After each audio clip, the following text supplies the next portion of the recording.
আজকের রেসিপি হচ্ছে সয়াবিন। এভাবে সয়াবিন রান্না করলে মাংসের স্বাদকেও হার মানাবে। আমি এখানে ছোট সাইজের সয়াবিন নিয়েছি। আপনারা চাইলে বড় সাইজের সয়াবিন দিয়েও এই রেসিপিটা করতে পারেন। প্রথমেই সয়াবিনগুলো 10 মিনিটের জন্য ভিজিয়ে রাখবো।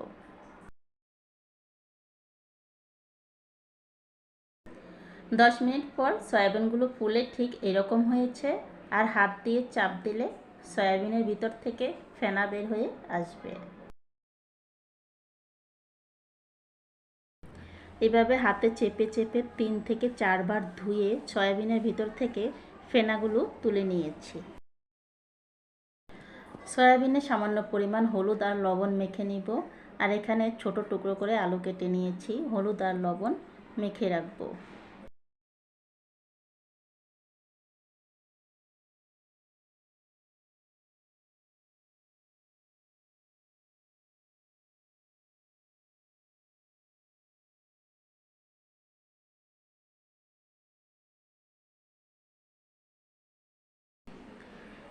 কড়াইতে তেল গরম করে নিয়েছি, আলুগুলো দিয়ে লাল লাল করে ভেজে নেব।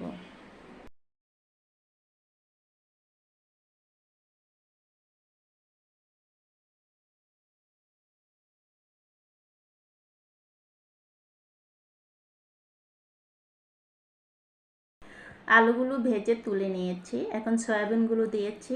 সয়াবিনগুলো ভালো করে নেড়ে চেড়ে এপিট ওপিট করে ভেজে নেব।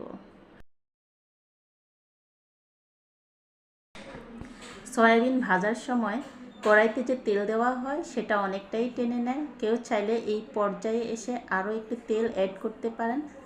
আমি আর এখানে কোনো তেল দিব না, এইভাবেই নেড়ে ছেড়ে উলটপালট করে লাল করে ভেজে নেব।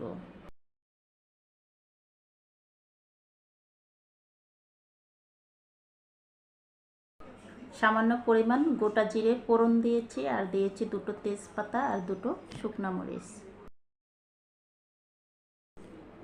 শুকনো উপকরণগুলো ভেজে নিয়েছি। এখন দিব 1 চা চামচ আদা আর 2 চা চামচ জিরা বাটা। আদা আর জিরা বাটা কষিয়ে নিয়ে এখন দিচ্ছি টমেটো পেস্ট, আর দিব 1 চা চামচ বাটা শুকনো মরিচ, 1 চা চামচ হলুদ, আর দিব স্বাদ মতো লবণ।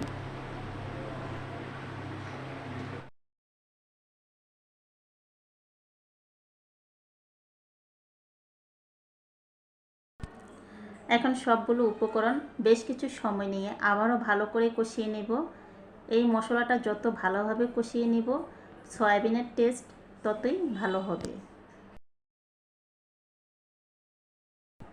ভেজে রাখা আলু আর সয়াবিন দিয়ে মশলার সাথে আরও 2 মিনিট ভালো করে কষিয়ে নিব, আর পরিমাণ মতো জল দিয়ে ফুটিয়ে নেব।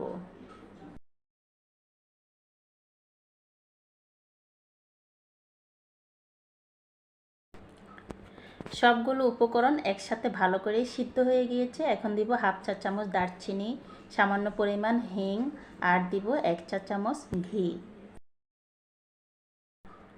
হিং আর ঘি দিলে ভালো একটা ঘ্রাণ আসে আর স্বাদও বেড়ে যায়। তবে হাতের কাছে না থাকলে না দিলেও হবে। এখন সব কিছু ভালো করে একসাথে মিশিয়ে নিয়ে 2 মিনিটের জন্য ঢাকনা দিয়ে ঢেকে দেব। প্রিয় দর্শক, সয়াবিন খেতে খুবই টেস্টি হয়। ভাত, পোলাও, ভুনা খিচুড়ি অথবা রুটির সাথেও পরিবেশন করা যাবে।